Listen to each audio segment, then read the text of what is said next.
감사와 순종으로 주의 길을 따르자. 아멘이세요?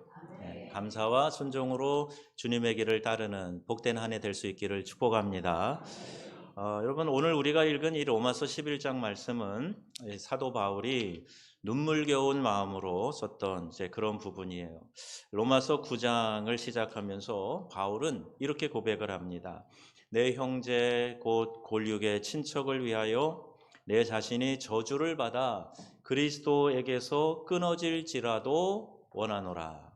그러니까 본인의 그 같은 유대인 동족들이 예수 그리스도를 믿어서 구원을 받게 하는 그 일을 위해서라면은 내가 어떤 희생도 감수하겠다, 감당하겠다, 이제 그런 마음인 것이죠. 자신이 동족 이스라엘을 향한 애절한 사랑이 이 표현에 묻어 나오고 있습니다. 그들은 하나님께서 선택한 백성이고요, 언약을 받았고 또 율법을 받았어요. 그런데 정작 그들은 메시아를 거부했습니다. 그렇다면 여러분, 하나님께서 실패하신 것인가? 인류 구원의 큰 계획을 가지시고 또 유대 민족을 선택하시고 그들을 통해서 하나님의 그 복이 흘러가도록 하셨는데 결국에는 기다리고 기다리던 메시아가 이 땅에 오셨으나 유대인들이 영접하지 않는 거예요. 그럼 하나님의 이 구원의 섭리는 실패인가? 하나님께서는 이스라엘을 포기하신 것인가? 바울은 9장부터 11장까지 세 장에 거쳐서 이 질문과 씨름을 합니다. 그리고 11장 29절에 이르러서 그는 확신에 찬 선포를 하는데, 오늘 우리가 읽었던 본문이며 우리 이제 내년도 표가 되는 근거인 말씀인데요. 하나님의 은사와 부르심에는 뭐가 없어요? 후회하심이 없느니라. 이 세 장에 거쳐서 깊은 그 마음속의 생각과 기도와 또 그 가운데 바울이 얻게 된 결론이 하나님의 은사와 부르심에는 후회하심이 없다 하는 이 말씀이에요. 여러분, 변함없이 신실하신 하나님을 믿으시지요?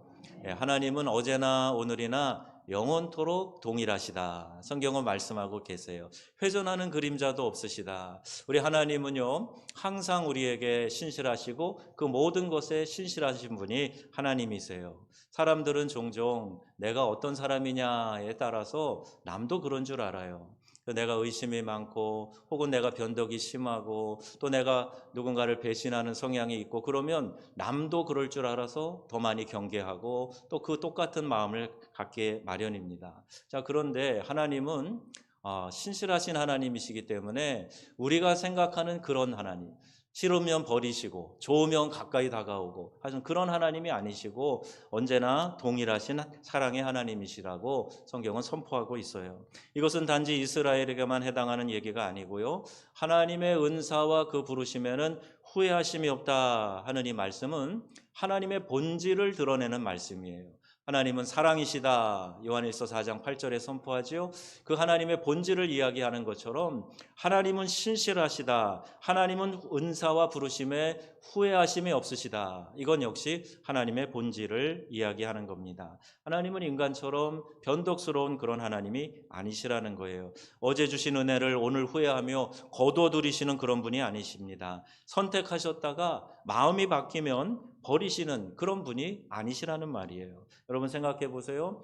만약 하나님께서 이스라엘을 향한 약속을 취소하실 수 있으시다면 우리를 향한 하나님의 약속도 취소하실 수 있는 거예요. 만약 하나님의 부르심이 인간의 실패로 무효가 되는 거라면 여러분, 우리 중에 누가 설 수가 있겠습니까?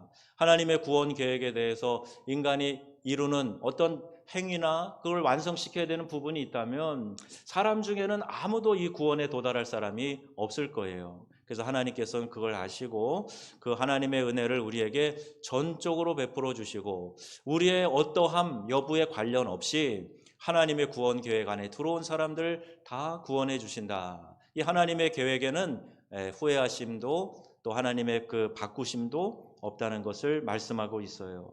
여러분, 바울은 외칩니다. 하나님은 결코 후회하심이 없다고 말씀하세요. 2026년 첫 주일 아침 이 말씀을 여러분에게 선포합니다. 명성교회를 향한 하나님의 부르심에는 결코 후회하심이 없는 줄로 믿습니다.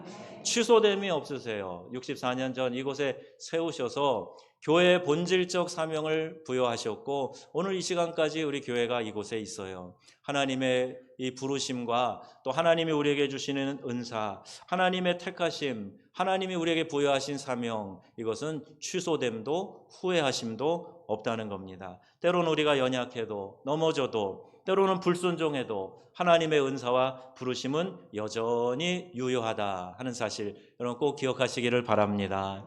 이것이 우리가 감사해야 할 첫 번째 이유예요. 우리의 자격 때문이 아닙니다. 하나님의 신실하심 때문에 오늘 우리가 여기에 와 있다. 오늘 우리가 이 자리에 서 있다. 그 근거는 하나님의 신실하심이에요. 하나님은 선하시고 좋으시고 신실하시기 때문에 오늘 우리가 이 자리에 있는 줄로 믿습니다.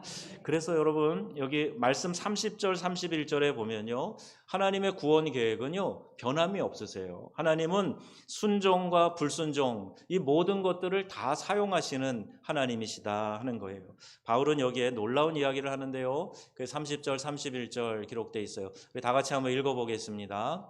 너희가 전에는 하나님께 순종하지 아니하더니 이스라엘이 순종하지 아니하므로 이제 긍휼을 입었는지라. 이와 같이 이 사람들이 순종하지 아니하니 이는 너희에게 베푸시는 긍휼로 이제 그들도 긍휼을 얻게 하려 하심이라. 아멘. 이 말씀을 천천히 따라가 봅니다. 첫째, 이방인이었던 우리는 원래 하나님을 알지 못했어요. 순종할 생각도 없었고 순종할 능력도 없습니다. 우리는 그저 순종하지 않는 그런 사람들이었어요. 둘째, 그런데 이스라엘이 메시아를 거부하고 불순종하였을 때 복음이 이방인들에게로 나아가서 그들에게 구원의 길이 열리게 된 겁니다. 우리가 긍휼을 입게 된 것은 역설적으로 이스라엘의 불순종 때문이다. 여러분, 하나님의 구원 계획이 어떻게 전개가 됩니까? 아브라함을 통해서 이스라엘 백성을 선민으로 택하셨어요. 작은 한 부족에 속한 그 아브라함의 가족을 통해서 이스라엘이라고 하는 민족을 이루게 하시고 그 이스라엘에게 율법을 주시고 하나님을 따르는 방법을 가르쳐 주신 거예요. 그러니까 말씀에 순종하여 살아가니까 이 민족이 막 복을 받게 되잖아요. 그러니까 그 주변에 있는 사람들이 시기가 생기는 거예요. 부러워하는 거예요. 그래서 나도 하나님, 야훼 하나님 믿어야 되겠다. 그래서 유대교로 개종하게 하는 거죠. 율법을 지키고 남자들 할례를 받고 율법을 지키게 하고 할례를 받음으로 유대 공동체에 받아들여서 그들 이방족 가까이 있는 사람들 구원을 베푸셨거든요. 그런 원리로 점점 복음을 전파하게 하셨는데 이제는 반대로 유대인들이 기다리던 메시아를 그들이 맞이하였으나 영접하지 않는 거예요. 받아들이지 않는 거예요. 그랬더니 이 복음을 이방인에게 전파하게 하심으로 유대인들이 시기나게 해서 오히려 그걸 통해서 유대인들이 다시 하나님에게 돌아오게 하는, 그러니까 불순종도 결국에는 복음 전파를 위해 하나님이 사용하시는 것을 알게 되죠. 그래서 이스라엘을 그러면 영원히 버림받는 것인가? 아니라는 얘기예요. 바울이 말합니다. 이제 그들도 긍휼을 얻게 하려 하심이라.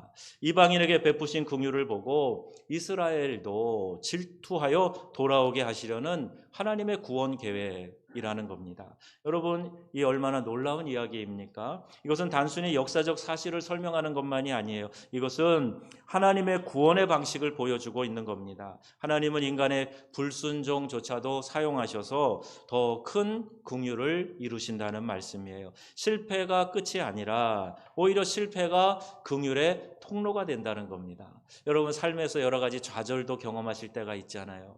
아픔을 경험하실 때가 있고 실패를 경험하실 때가 있을 거 아니에요. 그런데 그걸로 인해서 내가 망하고 거기서 거꾸러지고 못 일어나고 그런 것이 아니고 오히려 그 실패를 하나님이 선용하셔서 하나님의 긍휼을 베푸시는 통로가 된다는 거예요.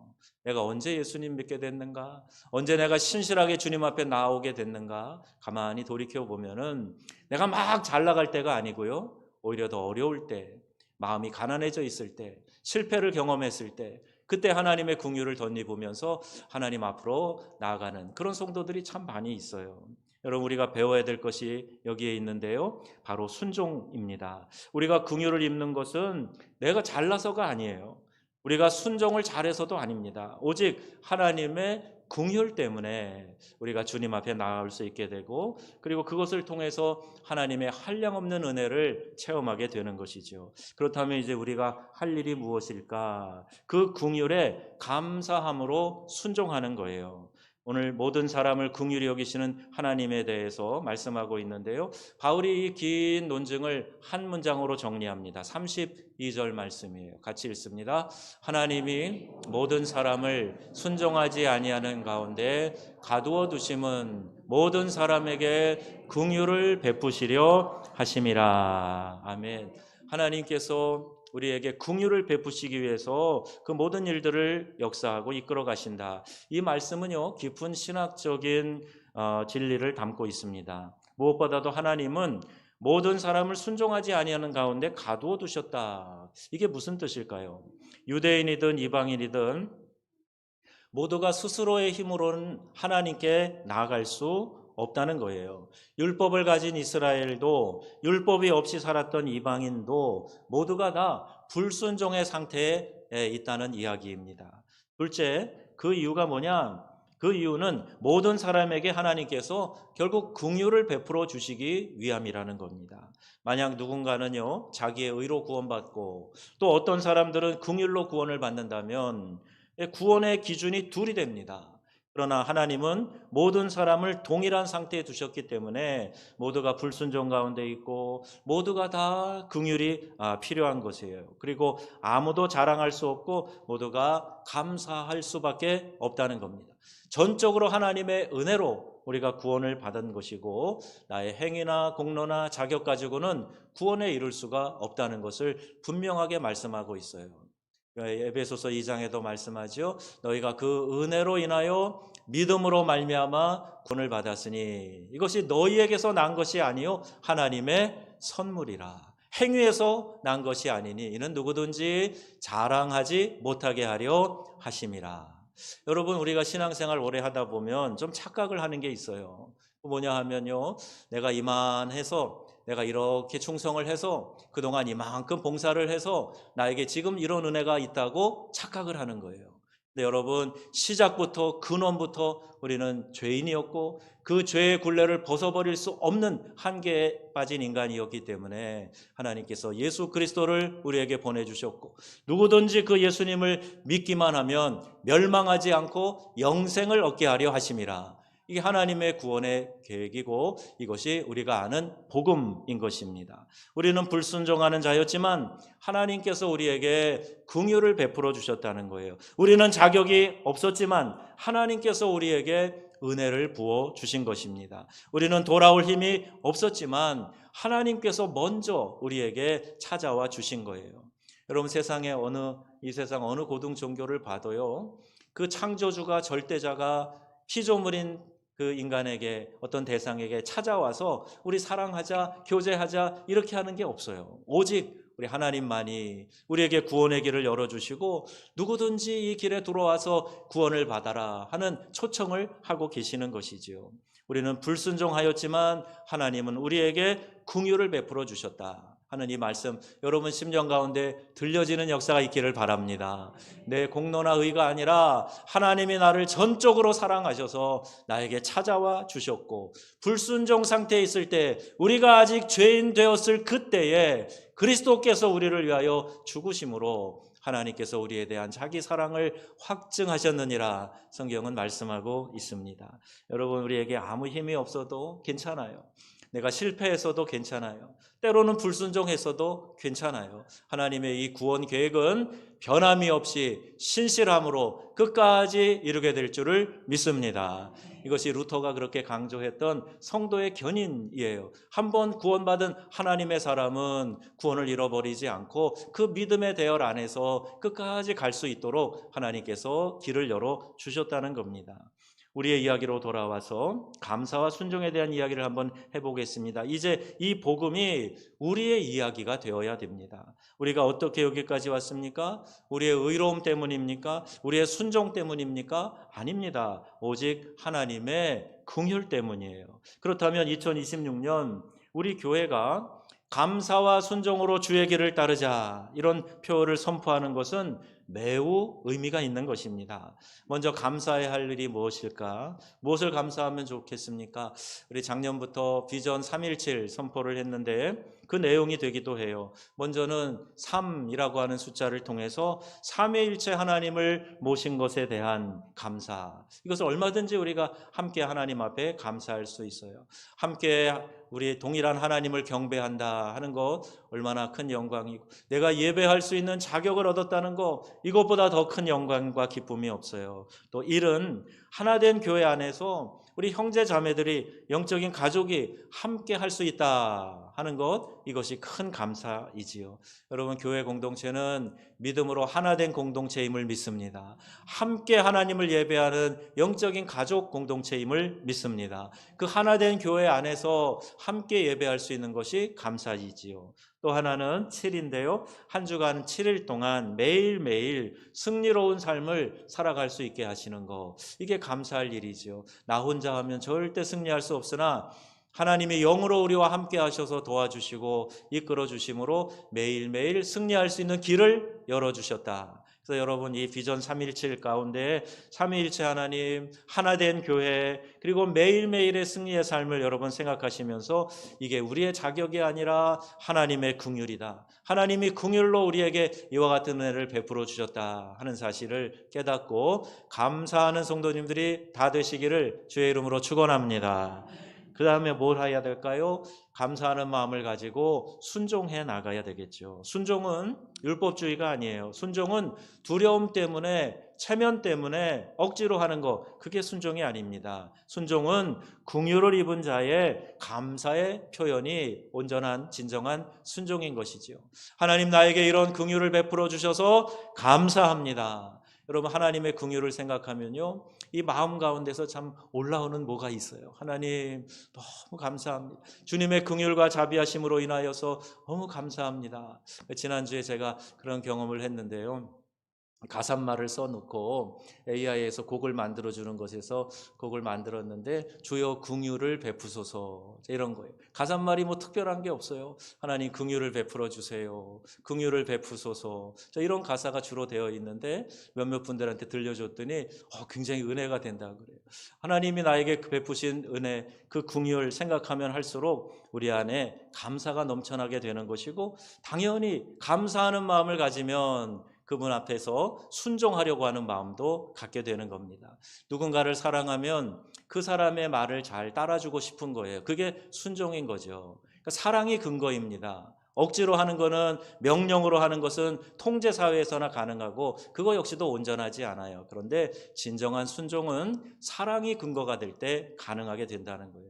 여러분, 하나님의 뜻에 순종하려면 하나님을 사랑해야 됩니다. 그래서 올 한 해 여러분 더 많이 우리 하나님과 또 우리 이웃을 사랑하는 성도님 되시기를 축원드립니다. 사랑하면 순종하게 되어 있어요. 사랑하지 않으면 거부하고 반항하고 거역하게 되어 있어요. 올해 우리가 함께 이루어가야 될 목표를 한번 보세요. 예배에 집중하는 겁니다. 이것은 의무가 아니라 감사예요. 주일 예배를 최우선으로 드리는 것, 또 우리를 부르신 하나님께 반응하는 것입니다. 여러분, 상황이 어떻더라도, 이 세대가 어떻더라도 여러분 주일 공예배만큼은, 또 하나님께 드려지는 교회 공예배만큼은 여러분 잘 지키셔서 그 예배를 통해서, 예배에 집중함으로 하나님의 뜻에 순종해가는 우리 귀하고 복된 성도님들 되시기를 축복합니다. 그 다음에 기도로 응답하는 거예요. 우리가 하나님을 정말 사랑한다면 우리 주님과 대화하고 싶겠죠. 사랑하는 사람과는 대화하기를 원하잖아요. 우리가 매월 첫째 주일 우리 토요일로 바꿔서 월삭을 드려요. 우리 가족들이 함께, 자녀들과 함께하는 예배의 본을 보이기 위해서, 또 자녀들 축복 기도도 같이 합니다. 저녁에 와서 기도하는 분들도 계시고, 이것은 여러분 종교의 형식이 아니에요. 긍휼을 베푸신 하나님과 살아있는 만남을 갖기 위해서 기도하는 겁니다. 여러분, 기도로 하나님께 순종의 응답을 드리시기를 바랍니다. 그리고 전도에 힘쓰는 거예요. 가족 전도하고 이웃 전도하고 우리 또 노방 전도도 하는데, 또 그런 일들에 함께 동참을 하고, 또 우리 지역 주민들을 위해서 칼을 갈아주면서 또 전도하는 칼갈이 전도도 있어요. 이것은 우리가 받은 긍휼을 나누는 것입니다. 우리가 순종하지 않을 때 긍휼을 입었다면 이제 우리도 다른 사람을 그 긍휼을 경험하도록 하는 그 통로가 되어야 되지 않겠습니까? 내가 살아날 수 있는 명약을 갖고 있는데 그 죽어가는 다른 사람에게 그 약을 주지 않는다면 이것보다 더 이기적인 것은 없을 거예요. 내가 복음을 가지고 있는데 복음이 없어서 멸망으로 향해 나가는 내 주변에 있는 사람들을 외면한다면 그건 하나님의 뜻을 따라 살아가지 못하는 것이지요. 여러분, 전도에 힘쓰는 성도가 되어서 감사하는 마음으로 주님 앞에 순종의 반응을 하실 수 있기를 바랍니다. 그리고 핵심 가치에 정진하는 거예요. 우리 교회도 핵심 가치가 주보에 늘 실려져 나오고 있어요. 회사에도 또 어떤 단체에도 코어 밸류라고 하는 이 핵심 가치를 정해놓고 우리가 무엇을 위해서 일한다, 이 기관은 무엇 때문에 세워졌다, 그런 가치를 이렇게 천명하게 되는데요. 교회도 마찬가지입니다. 교회를 떠받드는 네 가지 기둥이 있어요. 그게 이제 헬라말로 케리그마, 디다케, 디아코니아, 코이노니아, 이렇게 부릅니다. 케리그마는 말씀 선포예요. 그래서 교회 안에 모든 예배 가운데 이 말씀 선포가 있어요. 심지어 회의 시간에도 이 말씀 선포를 하게 됩니다. 교회 공동체 안에 필요한 것이니까요. 그리고 또 이와 못지않게 중요한 두 번째 기둥이 디다케라고 하는 가르침입니다. 이거는 교회 안에서 성경 공부하고 제자 훈련하고 또 이렇게 성경을 배우는 그런 모든 모임을 말합니다. 성인들에게도 성경 교육이 필요하고요. 우리 이제 그로잉 EOE에서도 이야기하겠지만은 젊은 우리 어린 아이들도 또 우리 청소년들도 기독교 세계관을 가지고 그들이 자라갈 수 있도록 말씀을 가르치는 일이 필요해요. 성경이 내 삶에 어떻게 적용이 돼야 되는가, 이 성경 안에서는 어떤 세계관을 우리에게 가르치고 있는가, 이것을 끊임없이 교회 공동체 안에서 선포하고 가르쳐 가야 된다. 또 디아코니아, 이건 섬김, 봉사라고 번역을 합니다. 그래서 초대교회 7 집사, 이 집사가 이제 이 디아코니아라는 단어에서 온 것인데요. 교회는 섬기기 위한 공동체예요. 교회 안에서도 여러 섬김이 있는데 시대가 자꾸 바뀌어가면서 자꾸 섬김을 벗어번지려고 해요. 외면하려고 합니다. 교회 공동체 안에서 서로 섬기는 일뿐만이 아니라 교회가 이 지역사회를 섬기는 일에 앞장서 나가야 된다. 이게 교회의 중요한 정체성이고 교회를 떠받치는 중요한 기둥이 되는 거예요. 또 하나 마지막은 코이노니아입니다. 여러분 많이 들어보셨을 건데 영적인 교제를 말해요. 교회 안에 우리 성도들이 서로 어떤 소그룹에서 교제를 나눌 때는 반드시 이 영적인 교제, 코이노니아가 이루어져야 됩니다. 성격이 맞고 성향이 맞고 취미가 같은 사람들 모여서 같이 운동도 하고 또 같이 차도 마시고 놀이도 하고 할 수 있어요. 그런데 여러분, 이것은 코이노니아를 위한 수단이 돼야지 그냥 사귐이 좋아서 어떤 모임을 만들기 위해서 하는 것은 교회 안에서 그래 필요한 것이 아닙니다. 영적 교제가 교회에 있어야 돼요. 말씀을 나누는 영적인 코이노니아. 그래서 어떤 모임으로 시작했더라도 운동을 하는 모임이 됐더라도 그것이 결론은 그 말씀을 안으로 돌아가야 돼요. 내가 말씀을 어떻게 적용하며 살아가고 있는가, 그리고 그 말씀을 지키기 위해서 내가 어떤 기도를 하고 있는가, 이런 귀결이 되어야 되는 것이지 서로 좋아서 만나고 웃고 떠들고 헤어지는 거, 이건 영적 교제가 아닙니다. 그래서 여러분, 올 한 해 교회 안에 풍성한 소그룹 모임에 영적 교제가 있어지기를 주님의 이름으로 축원하며 선포합니다. 영적 교제가 있어야 교회예요. 세상에도 많은 모임들이 있어요. 거기도 즐거움이 있어요. 같이 등산을 가고 탁구를 치고 골프를 치고 운동할 수 있어요. 모임 가질 수 있습니다. 그러나 말씀에 빠져있는 모임은 코이노니아가 아닌 것이죠. 이 모든 것은 우리가 받은 은혜를 구체적으로 살아내는 순종의 형태들입니다. 또 하나는 세상의 소금으로 흩어져야 됩니다. 올해 우리 성결교단의 표, 함께 걷는 성결교회, 이런 표현인데 우리는 모여서 은혜를 받고 또 흩어져서 섬기는 그런 교회 공동체를 이루어야 돼요. 교회에 모였을 때 여러분 함께 마음껏 하나님을 찬양하고 뜨겁게 기도하고 말씀으로 여러분의 심령을 기경해서 은혜 받는 성도님 되시기를 축원드립니다. 그리고 받은 은혜를 가지고 세상으로 나아가서 은혜를 전하는 통로가 되어야 돼요. 여러분이 축복의 유통자들이 되어야 됩니다. 이것이 세상의 소금으로 살아가는 거예요. 여러분 안에 올해 이와 같은 은혜가 있으셔서 모일 때마다 하나님의 은혜를 사모하고 그 받은 은혜를 가지고 세상으로 흩어져 나가는 우리 성도님들이 다 되시기를 축복합니다. 사랑하는 성도 여러분, 바울은 11장 33절부터 찬양으로 폭발하여 깊도다 하나님의 지혜와 지식의 풍성함이요. 그는 하나님의 이 구원 계획을 묵상하다가 감격해서 찬양하지 않을 수 없었던 거예요. 내가 누군데 나 같은 사람을 하나님께서 구원하시고 이 귀한 일에 쓰임받게 하셨다니. 바울이 나 된 것은 하나님의 은혜로다, 이렇게 고백하지 않습니까? 여러분, 지금 이곳에 이 자리에 선 것은 하나님의 은혜임을 믿으시기를 바랍니다. 나의 나 된 것은, 지금 내가 선 이 자리는 하나님의 은혜다, 이렇게 고백을 하고 그 구원 계획을 묵상하다가 이 감격의 찬양이 그에게서 터져나오게 된 거예요. 깊도다 하나님의 지혜와 지식의 풍성함이요. 우리도 마찬가지입니다. 우리는 순종하지 않는 자들이었어요. 그러나 하나님께서 긍휼을 베푸셨어요. 하나님의 은사와 부르심에는 우리의 실패에도 불구하고 취소되지 않는다. 그래서 이제 우리가 할 일은 명확하지요. 먼저 감사하십시오. 여러분, 매 순간순간 감사하는 성도님들 되시기를 바랍니다. 그리고 순종하는 성도님들 되시기를 바랍니다. 어떻게 해요? 예배로, 기도로, 말씀으로, 전도로, 섬김으로 순종하시기를 바랍니다. 이것이 2026년 우리 명성교회가 함께 걸어갈 길입니다. 우리의 힘으로가 아니에요. 하나님의 긍휼을 의지해서 감사와 순종으로 주의 길을 따라가는 명성의 복된 성도님들이 다 되시기를 주님의 이름으로 축원합니다.